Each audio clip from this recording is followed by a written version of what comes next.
A handful of US businesses have gotten positive signals from China in recent weeks, paving the way for lucrative deals in the world's second biggest economy. PayPal, for example, clinched a license to provide digital payments last month. The Wall Street Journal reported last week that BlackRock, BEC, has talked to Chinese tech firm Tencent TE about a potential tie-up. And JPMorgan Chase, GTM, won an auction in August that should allow the bank to take control of its asset management business in China. Final approval is still pending. Plenty of other US companies are becoming more entrenched in China too. Tesla spent the last year building a massive factory in Shanghai in a bid to tap the world's biggest market for electric cars. Reuters reports that the factory may start production as early as this month. Tesla did not respond when asked about the report by CNN Business earlier this month. Such relationships between American firms and China aren't unusual. The country is home to more than 1 billion people, after all, which many companies see as a customer base ripe for the taking. Corporate America is still very much interested in China, said Kerr Gibbs, president of the American Chamber of Commerce in Shanghai, in an interview with CNN Business last week. I think if you talk to American business executives, they don't see a full decoupling as an option at all. You're not slowing down for one thing, it pays to be on the ground. Nearly 77% of the companies that took part in AmCham's annual survey this summer said they made money in China in 2018. Almost half of the respondents also said they expected to invest more in the country this year, compared to just under a quarter that said they would scale back. China will be a fully developed nation in 30 years. Its economy is going to be as big as the US, JPMorgan CEO Jamie Dimon told Bloomberg in March. While he cited a litany of challenges, including corporate corruption and a lack of transparency, he also pledged his bank's commitment to doing business there. We're all in. And so we're not slowing down, Dimon said at the time. William Reinsch, the Scholl Chair in International Business at the Center for Strategic and International Studies in Washington, pointed to the sheer size of the market as something many businesses feel they can't ignore. With 1.2 billion people, you can't really be a multinational company or a global company without some kind of presence there one way or the other, he said. I think that's part of what's driving the train. For the companies that do manage to break into China, even a small presence can be fruitful. Reinsch pointed to PayPal, which might not be able to capture much more than a sliver of the digital payments market from incumbents such as Alibaba's Baba, Alipay and Tencent. If you say, well, you're never going to get more than 3% of the market, well, 3% of China is still a lot of money, he added. While Beijing is relaxing restrictions on some types of foreign investment, regulatory barriers can still be tough to overcome. American behemoths like MasterCard, Massachusetts, and Visa, are still locked out of the market.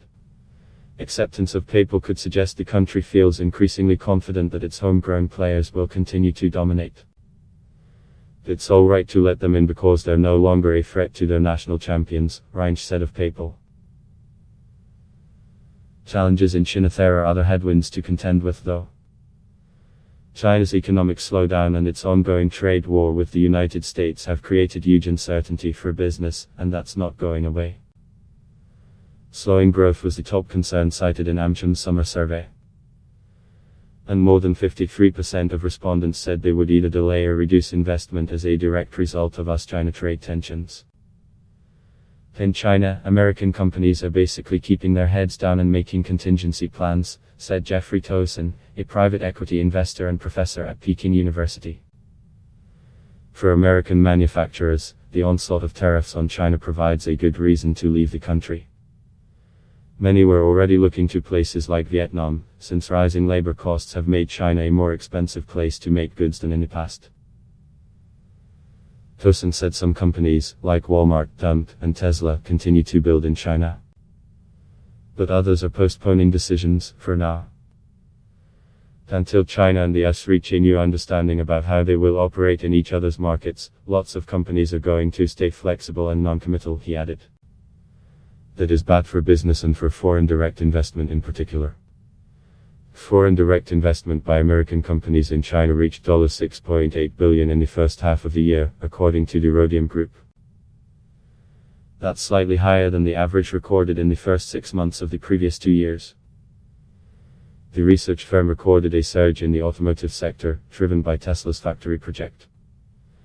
Tariffs aren't as much of a concern for companies that don't use China as a major manufacturing base. But the trade war has evolved into a bigger fight over the future of technology and national security, creating other headaches. Take the US government ban on doing business with some Chinese firms, like Huawei. A decision in May to blacklist the tech company created complications for its American suppliers, like Intel, Inc., and Micron.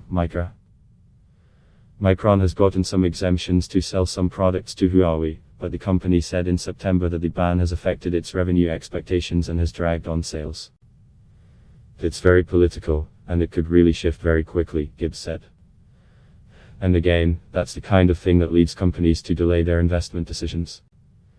An uncomfortable place. Sustained pro-democracy protests in Hong Kong have also turned the spotlight on another big risk for American companies, the clash between their values and those of the Chinese Communist Party. An NBA team executive set off an international storm last weekend when he tweeted support for the protesters. Tensions between Hong Kong and Beijing, which controls the former British colony, have been fueled by months of political unrest. The controversy led all of the NBA's official Chinese partners to suspend ties with the league, throwing its relationship with the country into turmoil. If it isn't repaired soon, the tension could cause major financial pain for the NBA. The Chinese market makes up at least 10% of the league's current revenue, and could reach 20% by 2030. Reinsch, the Washington expert, said the episode illustrated how China is using its economic power to try to achieve its political goals. In that sense, it's an effort to deepen the party's control over people's lives through censorship, not only domestically but internationally, he said. This definitely adds a new element of risk for foreign businesses and drags them into political debates most companies try very hard to avoid. The NBA on Friday cancelled all media availability for teams for the remainder of their trip to China this week as the league. The teams have been placed into a complicated and unprecedented situation while abroad, and we believe it would be unfair to ask them to address these matters in real time, according to the statement from the NBA. CNN anchor Christina McFarland was shut down by the Houston Rockets media officer on Thursday as she tried to ask a question about the standoff with China. The NBA later apologized to McFarland. For American companies, the debate highlights fundamental, philosophical differences. The NBA's initial response to the controversy, it said it recognized the executive's views, have deeply offended many of our friends and fans in China, which is regrettable, sparked bipartisan condemnation in the United States.